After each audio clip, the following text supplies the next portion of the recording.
अस्सलाम वालेकुम वीवर्स, महा कुक्स में आपको खुशामदीद। वीवर्स, आज हम डाल रहे हैं अचार। मैंगो का है, यानी आम का अचार हम डालेंगे। ये 2 साल तक भी ख़राब नहीं होगा, इसका कलर ख़राब नहीं होगा, ये बैठेगा नहीं, उसी हालत में रहेगा और इसी तरह बिल्कुल फ़्रेश। तो इसे बनाना भी बहुत ज़्यादा आसान है, बहुत आसान टिप्स के साथ, ट्रिक्स के साथ आपके साथ ये रेसिपी शेयर कर रही हूँ।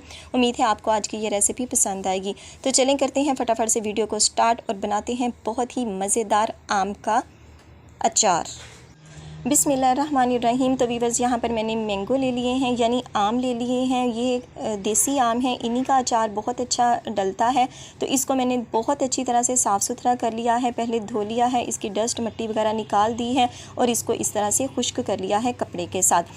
तो अब जो अचार है इसके हम पीसीस करेंगे, छोटे कर लें, बड़े कर लें, अपनी मर्ज़ी के मुताबिक कर लें। तो यहाँ पर ये देखें, इसको मैंने कट करवा लिया है, ये इस पीसीस में है। इसकी गुठली मैंने बहुत अच्छी तरह से रिमूव कर दी है और कपड़े से इसको साफ़ कर लिया है। हमने यहाँ पर इसको धोना नहीं है बाद में।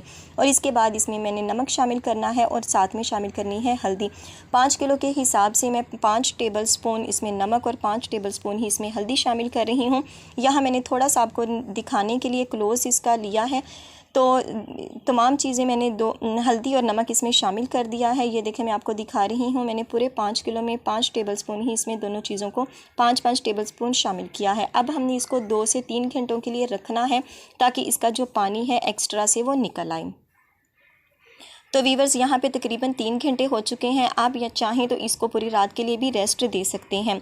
तो इसको अब हमने इसका जो पानी साफ़ करना है उसको किसी जाली की मदद से कर लें, लेकिन आपने कोशिश करनी है कि वो प्लास्टिक के बर्तन हों जिसमें आपने ये रखना है या जिसमें आपको निकालना है, वो सब होने चाहिए प्लास्टिक के। कोई स्टील या एलुमिनियम का यूज़ मत कीजिएगा। एक्स्ट्रा से पानी हमने निकाल दिया है और इसके बाद ये मसाला जात है, ये है कलवंजी, मेथी दाना और साथ में है सौंफ। यही अचार के मसाले हैं। अब हमने इसको हल्का सा कूट लेना है।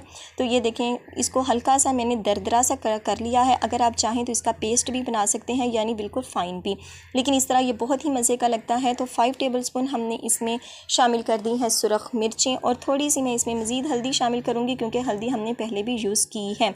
तो हल्दी शामिल करने के बाद 1 टेबल स्पून इसमें हमने थोड़ा सा यानी नमक भी मज़ीद शामिल कर देना है। सब चीज़ों को अच्छी तरह से मैं करूँगी इसमें मिक्स। और अब हमने ये जो मसाला है इसको अचार में शामिल कर देना है। यहाँ पर जो मेरे पास आम है वो इसका पानी निकला हुआ है, पानी को हमने साइड में कर दिया है, वो किसी और इस्तेमाल में आ सकता है। तो यहाँ पर हमने मसाला शामिल कर दिया। अब इसके बाद ये है गरम मसाला। ये तमाम गरम मसाला है जिसमें छोटी इलायची, बड़ी इलायची, जायफल, जावित्री, लौंग, ब्लैक ज़ीरा और ये देखें सफ़ेद ज़ीरा एक्स्ट्रा से मैंने 2 टेबल स्पून शामिल करके इन तमाम चीज़ों को अच्छी तरह से ग्राइंड कर लिया है और ये भी हमने इसमें शामिल कर दिए हैं।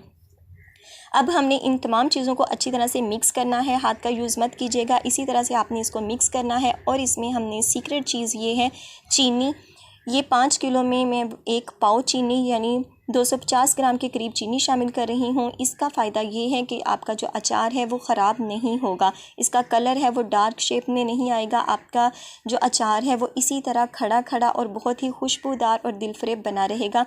और जो कहते हैं कि बैठ गया, ख़राब हो गया, इससे वो बिल्कुल भी नहीं होगा। तो इस टिप को आपने ज़रूर से शामिल करना है। ज़्यादा चीनी मत यूज़ कीजिएगा, बस इतनी ही जिस हिसाब से मैंने डाली है। और इसको हमने मेल्ट होने के लिए रख देना है जब तक कि चीनी अच्छी तरह से मिक्स हो जाए।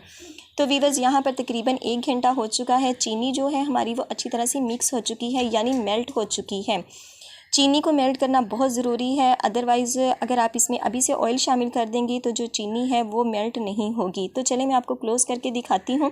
यहाँ पे थोड़ा सा मैंने बाउल में निकाल लिया है। मसाला मैंने थोड़ा सा ज़्यादा लिया है ताकि जब हम एक्स्ट्रा से इसमें हरी मिर्चें डाल लें या लीमू डाल लें या कोई और डालें तो वो इसी मसाले में समा जाएं और हमें एक्स्ट्रा से मसाला नहीं शामिल करना पड़े। तो इसलिए थोड़ा सा मैंने ज़्यादा शामिल किया है। तो आप भी इस तरीके से बनाइएगा, बार बार जो भी चीज़ हो वो फिर एक्स्ट्रा से बनाने की ज़रूरत नहीं पड़ेगी। तो अब इसमें हमने ऑयल शामिल कर देना है। ये है मेरे पास सरसों का तेल, यही बेस्ट होता है। मैंने बहुत सारी वीडियोस में देखा है कि कहते हैं कुकिंग ऑयल, तो प्लीज़ ऐसा मत कीजिएगा, कुकिंग ऑयल शामिल मत कीजिएगा। सरसों का तेल ही हमने इसमें शामिल किया है और हमने इसको इतना शामिल करना है कि जो तमाम हमारे आम हैं वो इसमें डिप हो सकें। तो इसको अब हमने हिलाना है, लेकिन ये अभी इस्तेमाल के काबिल नहीं है। हमने इसको रखना है इस तरह 15 दिन के लिए, 12 दिन के लिए, और 2-2 दिन के बाद इसको मज़ीद इस तरह से हिलाते रहिएगा। तो ये बहुत ही मज़े का आपका अचार बनकर हो चुका है तैयार। इस तरीके को ज़रूर आपने ट्राई करना है। अपना फ़ीडबैक ज़रूर देना है कि आपको आज की ये रेसिपी कैसी लगी। आई होप व्यूवर्स आपको आज की ये वीडियो अच्छी लगी होगी। तो आखिर में वही रिक्वेस्ट, वीडियो अच्छी लगे तो वीडियो को लाइक, और चैनल पर नहीं हो तो सब्सक्राइब करना मत भूलिएगा, और बेल आइकन को ज़रूर प्रेस कीजिएगा ताकि आने वाली हर नई वीडियो का नोटिफिकेशन आपको बर वक्त मिल सके। तो इंशाल्लाह मिलेंगे अपनी आने वाली किसी नेक्स्ट वीडियो के साथ। तब तक दुआओं में याद रखिएगा। अल्लाह पाक आपके हाथों और खानों में बरकत अता फरमाए। अल्लाह हाफिज़।